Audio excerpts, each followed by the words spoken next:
Palestine est complètement occultée, oubliée des médias et des politiques. À Gaza, depuis le 28 février, tout est à nouveau bloqué. Rafah vient d'être réouvert hier, mais à dose homéopathique. Seulement 8 Palestiniens ont pu sortir hier pour se faire soigner à l'extérieur. Tout manque à nouveau. La famine est à portée de main à nouveau. L'eau manque, les médicaments aussi.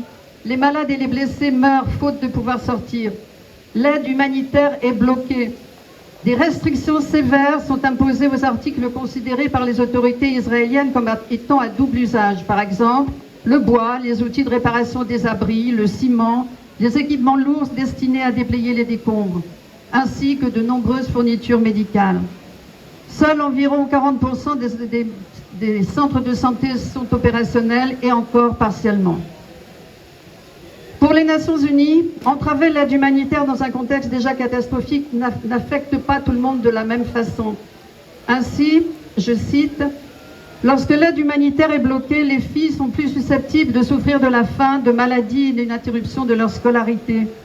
L'effondrement des protections essentielles expose les filles à des risques accrus d'exploitation, de violence et de préjudice à long terme, des conséquences trop souvent négligées. »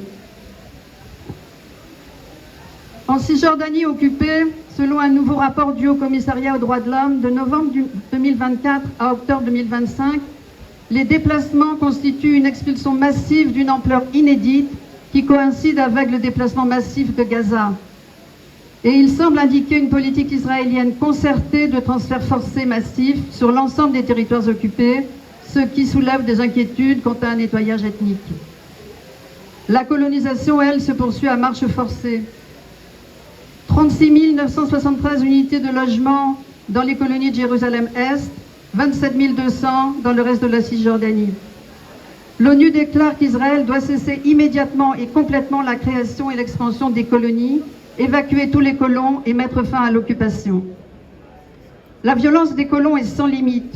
Ils sont assurés de l'impunité et ils sont protégés par l'armée.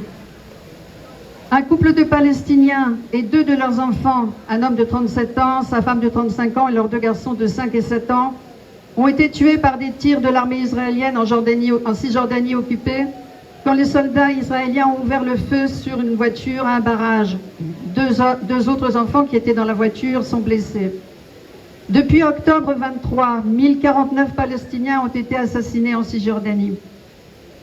5 Palestiniens ont été tués par des milices de colons et des centaines ont été arrêtés rien que la première semaine de la guerre contre l'Iran. Et il y a malheureusement ce qu'on pourrait appeler des dommages collatéraux.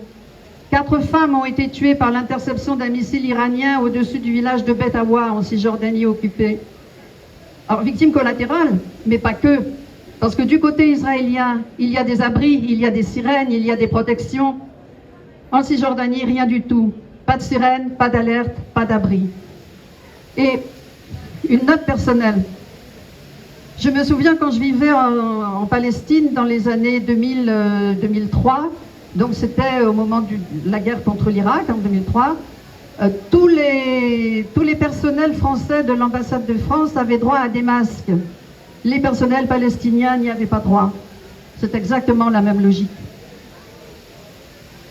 Et tout ça se passe sans couverture médiatique, sans préoccupation des politiques, dans le silence complice qui accompagne la politique de colonisation israélienne depuis bien trop longtemps. Mais, n'en déplaise à Barrot et à ses comparses, les peuples continuent à se mobiliser pour la justice en Palestine, pour le droit des peuples de la région à la paix et la liberté. Et c'est dans ce contexte que très bientôt, début avril, vont partir les flottilles de la liberté pour Gaza. Je vous en ai déjà parlé. Il s'agit, on arrivera à peu près à une centaine de bateaux entre, disons, 3 grandes structures.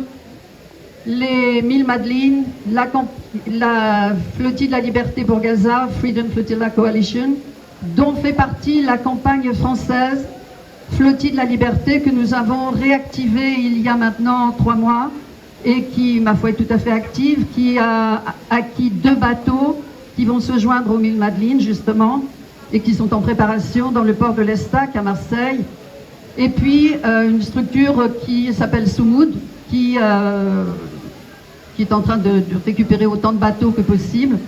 Et donc nous partirons en avril vers Gaza, connaissant bien les risques. Nous savons qu'à chaque fois, l'armée d'occupation a essayé et réussi à intercepter nos bateaux, qu'ils ont kidnappé les personnes à bord, qu'ils ont volé les bateaux et toute la cargaison, tout ce qu'il y avait à bord, qu'ils ont emprisonné nos camarades et qui ont imposé des violences, y compris sexuelles, à nos camarades emprisonnés. Mais malgré tout ça, nous avons des volontaires, nous avons un nombre considérable de citoyens, citoyennes qui disent non à la barbarie israélienne et qui disent non au blocus de Gaza, qui dure, je vous le rappelle, depuis 2007, même 2006, le blocus politique, et qui disent que malgré les risques encourus, ils prendront la mer. Donc, bravo, merci à eux, on les accompagne.